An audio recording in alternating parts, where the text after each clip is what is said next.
Subscribe करिए हमारे channel target UP TET CTET को और बेल आइकन को दबाइए।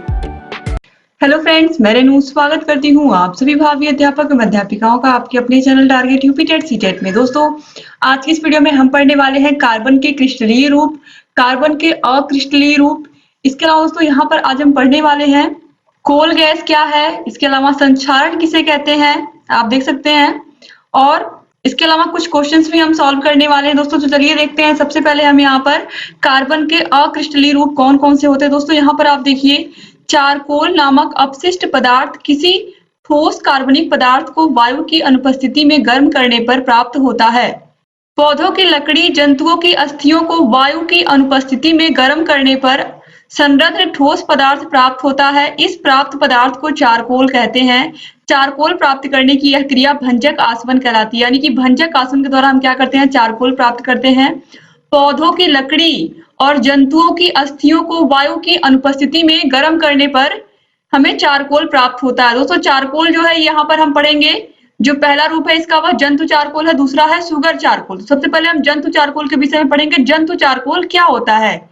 देखिए, जब जंतुओं की अस्थियों को वायु की अनुपस्थिति में गर्म किया जाता है, यानी कि जितने भी जानवर हैं, जंगली जानवर आप कह सकते हैं, उन सभी की अस्थियां मतलब उन सभी की हड्डियों को क्या किया जाता है, वायु की अनुपस्थिति में, यानी कि जहां पर वायु नहीं होता है, जो गैसें हैं ये नहीं होती हैं, इनकी अनुपस्थिति में गर्म किया जाता है तो प्राप्त पदार्थ जंतु चारकोल कहलाता है। इसे अस्थि कोयला या कोबोन ब्लैक अथवा अस्थि भस्म भी कहते हैं। इसमें कार्बन लगभग 10 से 12% तक होता है। याद रखिएगा आप लोग कि जो जंतु चारकोल है बहुत ही आसान है इसकी परिभाषा।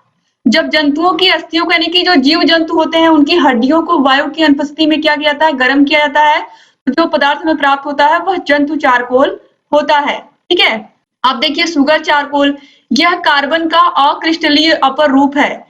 चीनी को वायु की अनुपस्थिति में गर्म करने पर प्राप्त पदार्थ सुगर चारकोल कहलाता है। दोस्तों, जो शुगर मिल होती है उसमें चीनी को, मतलब जो चीनी आप देखते हो बिल्कुल व्हाइट कलर का होता है, उसे बिल्कुल व्हाइट रंग देने के लिए उसमें हम, यानी कि जो चीनी की फैक्ट्री होती है, जो शुगर मिल होती है, उसमें जंतु चारकोल का प्रयोग किया जाता है। जंतु चारकोल का मतलब आपने अभी देखा है कि जीव जंतुओं की अस्थियों को क्या करते हैं, वायु की अनुपस्थिति में गर्म करते हैं और उसी से हमें जंतु चारकोल प्राप्त होता है। इसका उपयोग करके हम चीनी को और सफेद बनाते हैं। तो जो चीनी आपको बहुत सफेद मिलती है, उसमें उसे सफेद बनाने के लिए हम किसका प्रयोग करते हैं, जंतु चारकोल का, यानी कि जंतु चारकोल का प्रयोग होता है चीनी को बिल्कुल व्हाइट बनाने के लिए, शुद्ध बनाने के लिए। अब देखिए यहाँ पर एक अभिक्रिया लिखी हुई है, यानी कि जो शुगर होता है यह किस तरीके से चारकोल में टूटता है। आप देखिए C12H22O11, यहाँ पर देखिए कार्बन और H2O, यानी कि पानी में टूट गया है। अब लैंप ब्लैक या काजल, यह भी क्या है, कार्बन का अक्रिस्टलीय रूप है, लैंप ब्लैक या फिर काजल। तो देखिए दोस्तों, लैंप ब्लैक या काजल का निर्माण सरसों के तेल को सीमित वायु में जलाकर किया जाता है। क्योंकि यह विधि घरेलू है, किंतु व्यापारिक स्तर पर काजल बनाने के लिए पेट्रोलियम तथा तेल को वायु की न्यूनतम मात्रा में जलाकर किया जाता है। काजल में 99% तक कार्बन होता है। काजल का उपयोग जूते की पॉलिश, रबर, टायर एवं प्रिंटर मशीनों की स्याही के रूप में किया जाता है और इसे सौंदर्य प्रसाधन के रूप में भी महिलाएं प्रयोग करती हैं। तो लैंप ब्लैक या काजल आपको समझ में आ गया होगा ये क्या है दोस्तों। अब इसके बाद हम देखेंगे कार्बन के क्रिस्टलीय रूप। दोस्तों, कार्बन के क्रिस्टलीय रूप में सबसे पहले आता है हीरा, यानी कि डायमंड। अब देखिए हीरा कैसा दिखता है, बिल्कुल पारदर्शी होता है। आप देखिए यह एक पारदर्शी पदार्थ है। हीरा कार्बन का सबसे विशुद्ध रूप है। इसका उपयोग शल्य चिकित्सा, मोतियाबिंद निकालने के लिए, सूक्ष्म थर्मामीटर तथा रॉकेट में रक्षात्मक खिड़कियां बनाने में भी किया जाता है। यानी कि जो डायमंड है इसका प्रयोग आपको पता है, बहुत सारी ज्वेलरी बनाने में भी किया जाता है डायमंड का प्रयोग, और मैक्सिमम ज्वेलरी बनाने में ही इसका यूज होता है। और बाकी यहाँ पर आप देखिए आंखों के लिए भी मोतियाबिंद निकालने के भी काम आता है और सूक्ष्म थर्मामीटर में भी इसका प्रयोग होता है। रॉकेट में रक्षात्मक खिड़कियां बनाने में भी हीरे का प्रयोग किया जाता है। तो हीरा भी बहुत ही महत्वपूर्ण है। यह कार्बन का क्रिस्टलीय रूप है और जो हीरा होता है यह बहुत ही कठोर होता है, याद रखिएगा आप लोग। इसके बाद है ग्रेफाइट। ग्रेफाइट भी क्या है, कार्बन का क्रिस्टलीय रूप है। तो ग्रेफाइट एक स्लेटी रंग का अपारदर्शी नरम क्रिस्टलीय पदार्थ है। इसकी परती संरचना होती है। परती संरचना के कारण ग्रेफाइट मुलायम तथा चिकना होता है। ग्रेफाइट विद्युत का सुचालक होता है, यानी कि इसमें से विद्युत आसानी से प्रवाहित कराया जा सकता है। तो यह विद्युत का सुचालक होता है। ग्रेफाइट के विषय में भी आप याद रखिएगा, यह क्या है, कार्बन का क्रिस्टलीय रूप है, हीरा, ग्रेफाइट। अब इसके बाद हम तीसरा देखने वाले हैं, बकमिंस्टर या फुलेरिन। ठीक है, अब देखिए, अक्रिय गैस आर्गन की उपस्थिति में जब ग्रेफाइट को विद्युत आर्क में गर्म किया जाता है तो फुलेरिन का निर्माण होता है। इस प्रकार प्राप्त कज्जली पदार्थों में मुख्य रूप से कार्बन 60, कुछ अंश कार्बन 70 तथा अति सूक्ष्म मात्रा में 350 या अधिक संख्या में कार्बन फुलेरिन में पाए जाते हैं। फुलेरिन कार्बन का शुद्धतम रूप है। दोस्तों, यहाँ पर आपने देखा कार्बन के क्रिस्टलीय रूप में हीरा, ग्रेफाइट, बकमिंस्टर या फुलेरिन।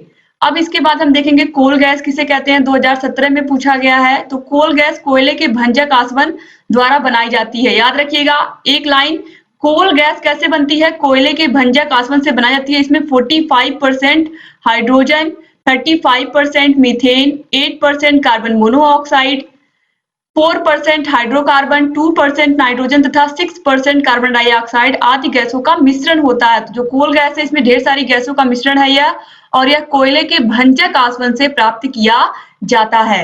इसके बाद अगला क्वेश्चन है, संक्षारण क्या है? धातुओं के संक्षारण हेतु अपनाई जाने वाली विभिन्न विधियों को संक्षेप में बताइए। दोस्तों बहुत ही आसान है, केवल यहाँ पर ये आपको वर्ड बहुत टफ लग रहा होगा देख के, संक्षारण। यहाँ पर इसका मतलब कुछ नहीं, सिंपल सा है कि कोई भी धातु है, कोई भी चीज है, हम क्या करते हैं उसको सेफ रखने की कोशिश करते हैं कि जल्दी खराब ना हो। जैसे दीवार पर हम पेंट करते हैं ताकि दीवारों में सीलन ना आए, ताकि दीवारें हमेशा चमकती रहें। तो इस तरीके से हम चाहे कोई भी धातु हो उस पर हम क्या करते हैं, एक लेप लगाते हैं कि उसे हम जंग से बचाएं। जैसे कि लोहा है, अगर उसे हमने लगातार वह पानी के संपर्क में आ रहा है, धूप में आ रहा है, लगातार अगर उसे हमेशा नमी मिलती रहे तो लोहे में क्या होता है, जंग लग जाता है।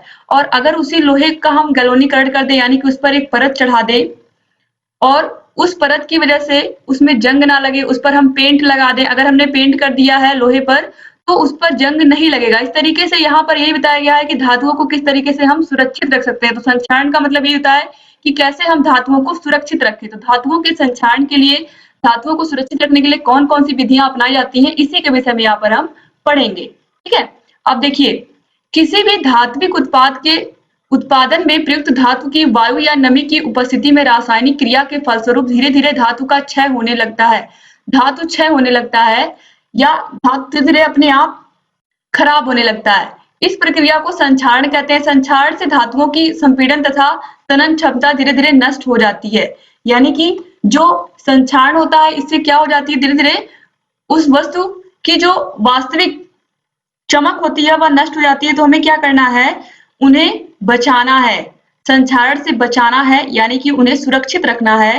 तो उसके लिए हमें क्या करना है, हमें अगर हम लोहे की बात करें तो लोहे पर क्या करना है, एक पेंट लगा देना है। अब देखिए, तांबे की सतह पर हरी परत का बनना, जो कि धात्विक क्षेत्रफल पानी के संपर्क में अधिक रहता है, उस पर जल्दी जंग लगती है। जो धात्विक क्षेत्रफल पानी के संपर्क में अधिक, यानी कि अगर कोई तांबे का ग्लास है या तांबे का कोई बर्तन है, अगर वह पानी के संपर्क में अक्सर रहता है तो आप देखेंगे उस पर एक हरी हरी परत दिखने लगती है, या आप ये कह सकते हैं कि उसमें जंग की तरह कुछ दिखाई देता है।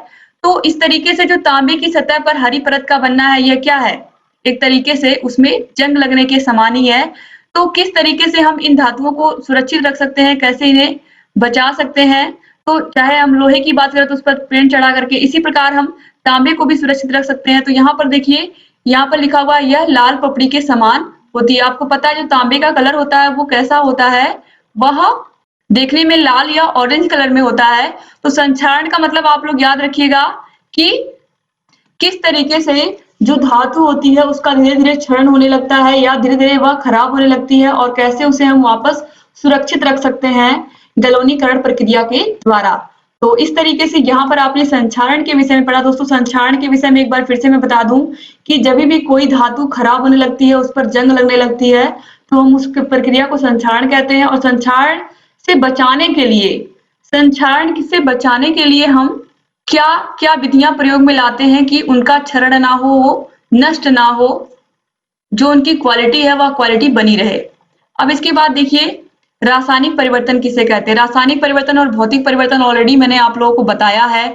पदार्थों में होने वाला वह परिवर्तन जिससे नया पदार्थ प्राप्त होता है। और दूसरी चीज जो रासायनिक परिवर्तन होता है ये रिवर्सिबल नहीं होता है, यानी कि एक बार आपने दूध से दही बना लिया तो वापस आप दही से दूध नहीं बना सकते। अगर एक बार आपने कागज को आग लगा के जला दिया तो फिर से आप बची हुई राख से वापस कागज नहीं बना सकते हैं, ठीक है। इसी प्रकार से अगर आपने लोहे को बाहर रख दिया है, धूप बारिश वो नमी हर चीज वह झेल रहा है, तो क्या होगा, लोहा धीरे धीरे उस पर जंग लग जाएगी। किस तरीके से आप उसको वास्तविक रूप में प्राप्त कर सकते हैं, या फिर यहाँ पर मैं ये कहूं कि जो रासायनिक प्रक्रिया होती है इसमें एक बार अगर वह प्रक्रिया कर ली, यानी कि रासायनिक परिवर्तन कर लिया, तो वह एक वस्तु से दूसरी वस्तु में वह वस्तु बदल जाती है। तो यहाँ पर आप देखिए पदार्थों में होने वाला वह परिवर्तन जिससे नया पदार्थ प्राप्त होता है जो रासायनिक संगठन तथा रासायनिक परिवर्तन कहलाता है। रासायनिक परिवर्तन के फलस्वरूप नया पदार्थ बनता है। यह परिवर्तन अनुत्क्रमणीय तथा अस्थायी होता है। इस परिवर्तन के फलस्वरूप पदार्थ के भौतिक तथा रासायनिक गुण बदल जाते हैं। लोहे पर जंग लगाना, दूध से दही का बनना, भोजन के सड़ने पर उसमें से दुर्गंध आना। अब अगर कोई भोजन रखा है बाहर रखा है, वह धीरे धीरे वह बासी होने के बाद सड़ गया, अब वो आप बिल्कुल ताजा दूध से नहीं बना सकते वापस ना। तो जो रासायनिक अभिक्रिया होती है, रासायनिक परिवर्तन होते हैं, यह एक बार परिवर्तित होने के बाद दोबारा फिर उसी रूप में नहीं प्राप्त किए जा सकते। जबकि भौतिक परिवर्तन आप लोगों को पता है कि हम फिर से उस वस्तु को दोबारा उस रूप में प्राप्त कर सकते हैं, जैसे कि पानी का बर्फ बनना, फिर बर्फ से पानी का बनना, तो यह भौतिक परिवर्तन है। तो रासायनिक परिवर्तन को हम कभी भी रिवर्स नहीं कर सकते। एक बार वह परिवर्तन हो गया तो हमें नया पदार्थ ही मिलता है। तो याद रखिएगा आप लोग, 2016 में ये भी पूछा गया है। अब यहाँ पर देखिए कुछ क्वेश्चन है। पहला क्वेश्चन है, कार्बन का क्रिस्टलीय रूप है जंतु चारकोल, ग्रेफाइट, एथिलीन या ब्यूटेन। कार्बन के क्रिस्टलीय रूपों में मैंने आपको बताया है कि हीरा, ग्रेफाइट, बकमिंस्टर या फ्लोरीन। तो यहाँ पर आप देखिए ऑप्शन बी जो है ग्रेफाइट, यह क्या है, बिल्कुल राइट आंसर है। क्वेश्चन नंबर 2 है कुकिंग गैस। एलपीजी गैस में किसकी मात्रा अधिक होती है। एलपीजी लिक्विड पेट्रोलियम गैस, जो हमारे घरों में चूल्हा जलता है उसमें लिक्विड पेट्रोलियम गैस होती है। और उसमें सबसे अधिक मात्रा में कौन सी गैस होती है। 2017 के यूपी टेट में यह क्वेश्चन पूछा गया था। बस थोड़ा सा इसको किस तरीके से पूछा गया था मैं बताती हूँ। इसी प्रकार से क्वेश्चन यही था, कुकिंग गैस में किसकी मात्रा अधिक होती है। ऑप्शन में मेथेन, एथेन, एथिलीन और ब्यूटेन था। और 2017 में पूछा गया था कि जो कुकिंग गैस एलपीजी गैस होती है वह किन गैसों का मिश्रण होती है। तो वहां पर था ऑप्शन में प्रोपेन और ब्यूटेन। प्रोपेन और ब्यूटेन का मिश्रण होती है। लेकिन यहाँ पर पूछा है कि अधिक मात्रा में क्या होती है, तो ऑप्शन डी जो है ब्यूटेन। यहाँ पर प्रोपेन तो दिया नहीं हुआ है। तो अगर एग्जाम में पूछता है कि एलपीजी गैस में किसकी मात्रा अधिक होती है, कौन कौन सी गैस होती है, तो प्रोपेन और ब्यूटेन का मिश्रण होता है LPG gas. LPG gas propane और ब्यूटेन का मिश्रण होता है और इसमें अधिक मात्रा में ब्यूटेन होती है। तो ब्यूटेन आप याद रखिएगा दोस्तों, बहुत ही इंपॉर्टेंट क्वेश्चन है ये।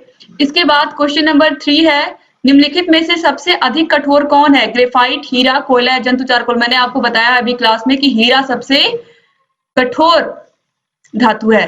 इसके बाद देखिए क्वेश्चन नंबर 4 है, निम्नलिखित में से कार्बन नहीं पाया जाता है किसमें। कोयले में, चीनी में, रोटी में या नमक में। तो दोस्तों जो नमक है इसका फॉर्मूला क्या होता है, NaCl होता है रासायनिक नाम। तो इसमें कार्बन आपको कहीं नहीं दिख रहा होगा, तो ऑप्शन डी जो है नमक, ये बिल्कुल राइट आंसर हो जाएगा।